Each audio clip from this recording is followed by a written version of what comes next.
Today's episode is titled Mom. So we open up today's episode with Covey slash Coventina slash Eleanor slash Ellie slash mommy slash mother slash mom, right? Miss Mamas is addressing Byron directly, and simultaneously during this moment, we are watching Byron get hauled off to jail for knocking Steve's head between a washer and dryer, okay? She's speaking to him and she's sharing her regrets, how even though she wasn't able to be a mother to her first child who made her mother, she was able to mother her son. But in mothering him, she regrets putting so much pressure on him to be perfect. And she took responsibility for influencing or teaching him to bottle things up. And how long can you keep things bottled in? And as we are watching, everything is starting to come out in the wash, right? She said, I'm sorry that you felt the need to seek approval from me and your father, even down to how you treated Benny, because, I guess per their influence, he followed suit because everybody left Benny for dead, pretty much, and even though she has her share of responsibility she has to take, they didn't do enough reaching out or trying to get her back, you know what I'm saying? And so then now that we're talking about Miss Benny, she's like, okay, now you, Bernadetta, we on you, okay? We hesitated to accept you for who you were. And I got a little confused about that because what? I don't know. Maybe they did have an issue. But I'm not sure if they had an issue with her being a lesbian or if it was the fact that she was just undecided, a very eclectic person, gone with, wherever the wind blows, that's where she at. You know what I'm saying? She's very talented, so many talents, but just no direction, feel me? So I think that is maybe where she was headed, but again, I don't know. We just gonna head into the lesbianics category because that's what she's alluding to, okay? She tells her, like, girl, you remind me so much of my best friend back home, girl, Bunny. Girl, Bunny was just like you. And then she kind of gets in her feelings and she stops recording. Okay, so Mr. Mitch walks in, girl, right? And so she's all feeling down on herself. And she's like, okay, listen, I done made so many mistakes. I'm such a bad mom, And as moms, we do this. We beat ourselves up, all of our regrets and everything like that. So Mr. Mitch walks in and he's like, no, you're a great mom. He offers her some encouragement and he gives her like a different perspective on how to handle her recordings moving forward. You know what I'm saying?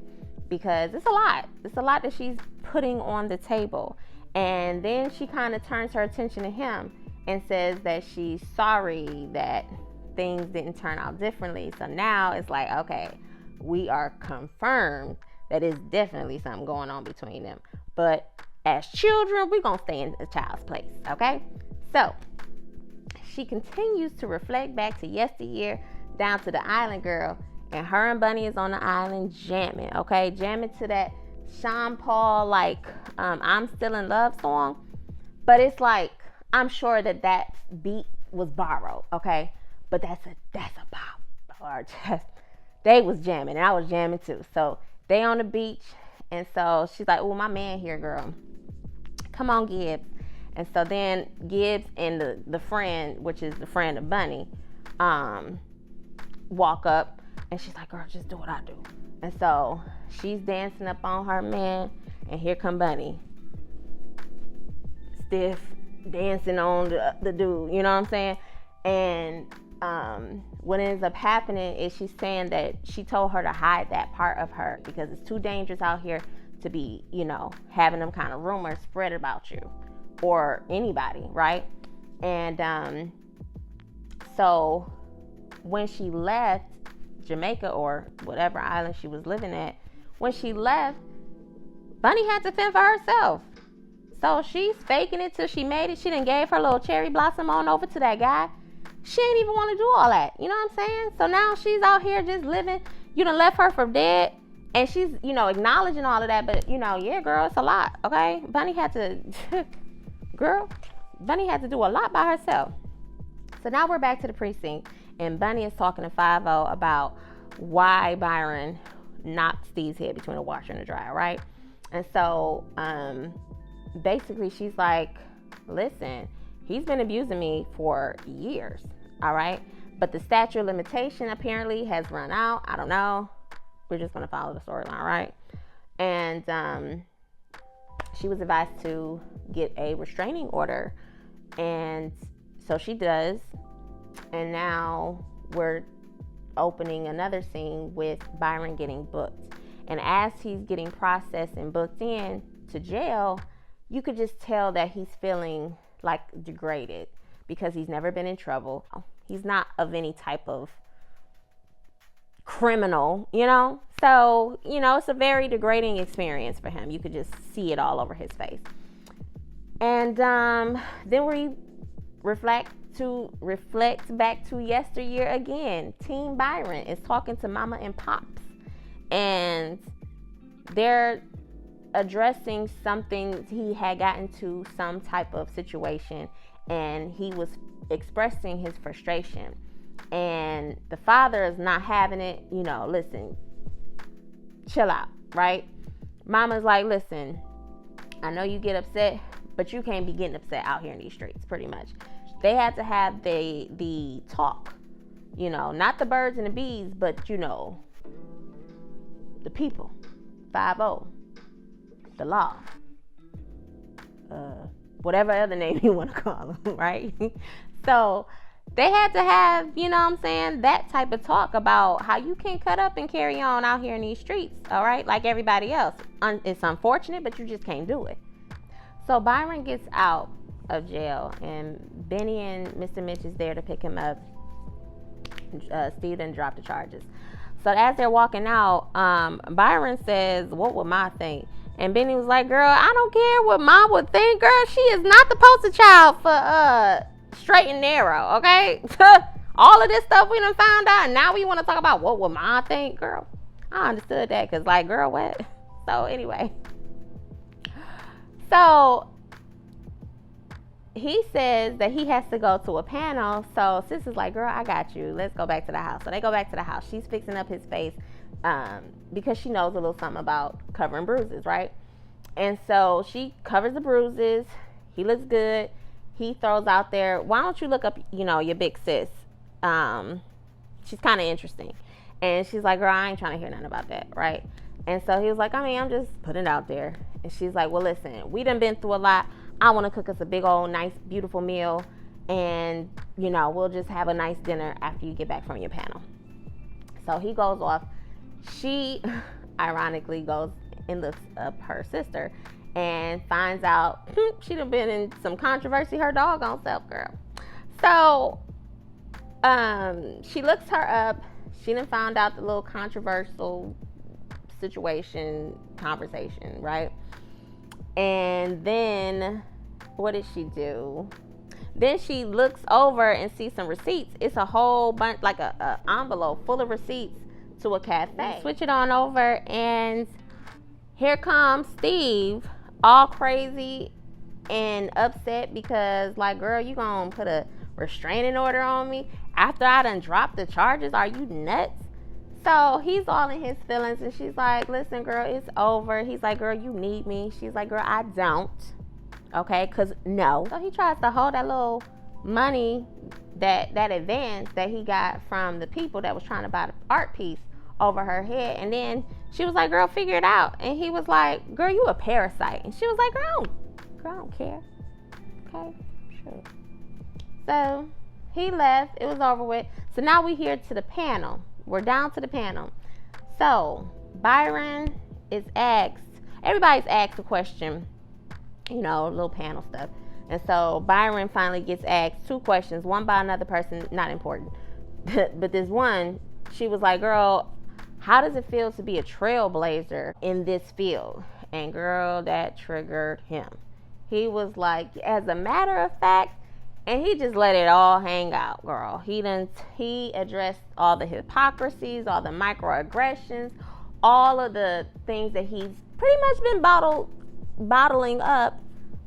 He let it out, but in the most eloquent way. He just was truthful.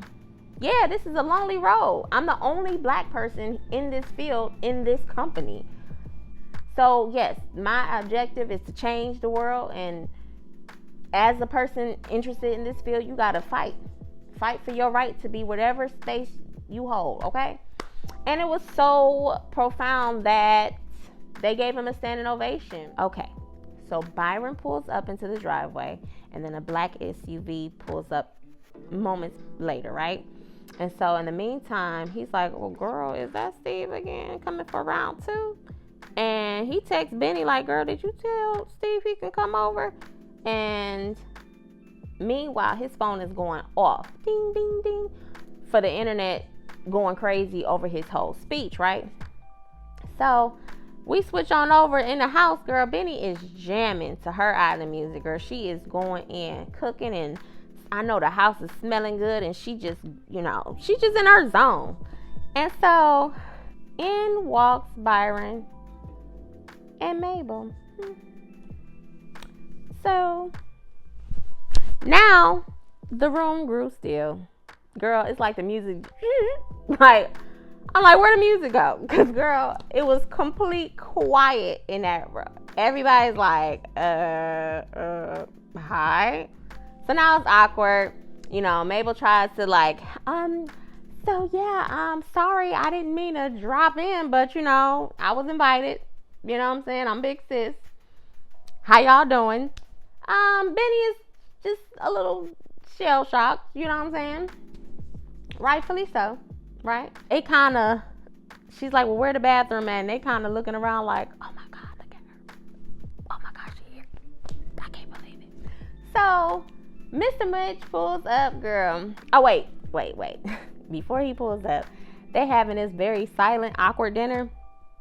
But then it kind of lightens up, and they start talking about food. And, food brings us all together, girl. We all can be big and, So, Mr. Mitch comes, and now Mabel, Byron, Mr. Mitch, Benny is in the living room, right? So now Miss Mabel got all these questions. She's like, okay, well, how did this and da-da-da-da. And so everybody's looking at each other like, who gonna tell her?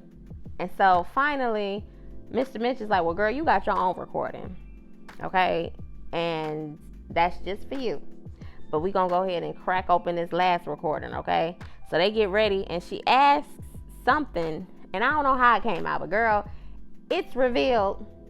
Because she was like, well, everybody's in on a secret, and I want to know what is happening. Like, I know we ain't got the same daddy, so who's my daddy? They was like, well, girl, you kind of a product of an assault. And girl, that sent Mabel over the edge. She was like, okay, girl, you know what? Never mind. I don't even want to know. Take me home. Let me get my keys and my purse. I'm out of here, girl, because I ain't signed up for none of this shit, right? So now Mabel's out of here. She done booked it. Now we got the three of them sitting around like, okay, well, where do we go from here? So Mr. Mitch is like, well, we hope for the best, but y'all want to continue? Byron's like, yeah. Benny's like, no. And good for Benny, because, girl, it's about time you stop being selfish and think of somebody else for a second, okay? So she's like, well, girl, I wish y'all had to chase me, and I'm finna go chase her, okay? Because y'all didn't do what y'all supposed to do, but I'm gonna do what I need to do for my big sis, right? Okay. So what happened? Oh, so then Benny, okay, no. So then we at the hotel, and it's a beautiful, like, little ocean, view and stuff. Real cute. So she gets in the shower, gets out the shower, girl. Them little 2C curls get the popping out, girl. And so then we hear a knock at the door. Girl, it's her sister, Benny. Benny got some Jamaican breakfast, and she's like, girl, how you know? But, girl, they had that conversation at the table. I told you, food bring everybody together. So, anyway. So, now, Benny and Miss Mama is talking. Benny and Mabel are talking. And she's like, listen, I know that it's a lot that you're taking in right now, okay? I get it. You've been bamboozled, led astray, okay, by everybody. And I just want you to know that I'm here for you. I'm supportive and, you know, whatever other stuff that she was saying. But she was like, but girl, ain't you curious? Like, ain't you curious to know? Ain't you a little nosy? Shit, I know I am. So, girl, that was the words that she needed, girl, because next thing you know, she back to the crib and ready to listen to the message. And so, girl, oh, but in between, she shared a little, you know, oh, my feelings. And, you know, Benny, long story long, she got it back to that house to listen to the messages, okay? Now we're in the living room and we're all here, all four of them, and they're about to play the last recording. And she addressed Mabel and says she wanted to be a mom to her, but she couldn't because she wasn't given away. She was taken from her. And now everybody's like, what? And me as a viewer, I was like, girl, what? Hold up. I thought she gave, what? Oh, shoot. For real. Okay. So now that's, you know, that's it. If you haven't watched this episode and you just so happen to come across this page, my name is Lady Chris. Check out my other episodes. I reviewed each episode by themselves. So you can check them out, episodes 1 through, this is number 6. So 1 through 6. But yeah, so I'll see you again on the next episode.